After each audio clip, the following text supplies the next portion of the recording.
out of my office before I call security! The words echoed through the quiet accounting department, loud enough for everyone behind the cubicle walls to hear. Daniel froze in the doorway, a thin envelope still clutched in his hand. Inside were copies of payment records he had discovered the night before while finishing a routine audit. Across the room, Mr. Calder, the company's respected finance director, stood behind his polished desk, face burning with anger. "You had no permission to dig through my files," Calder snapped. "You're way out of your depth." Daniel felt the heat of a dozen curious eyes from the hallway.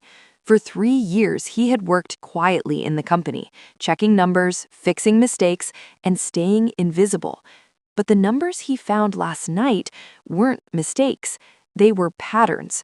Payments routed through consulting firms that didn't exist, invoices approved within seconds, signatures that appeared identical across multiple documents. Daniel stepped into the office anyway and placed the envelope on Calder's desk. "I wasn't digging," he said calmly. "I was reconciling quarterly reports." Calder let out a sharp laugh. "You think accusations will save your job?"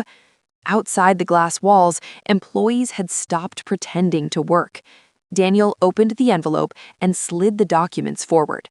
Page 4, the vendor address leads to a vacant warehouse.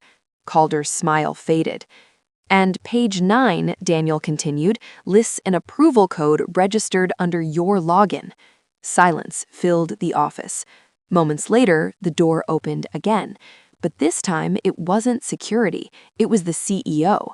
He glanced at the documents once, then at Calder. "Mr. Calder, we need to talk." Daniel stepped back, suddenly invisible again. Sometimes the loudest accusations hide the deepest guilt, and sometimes the quietest employee holds the truth.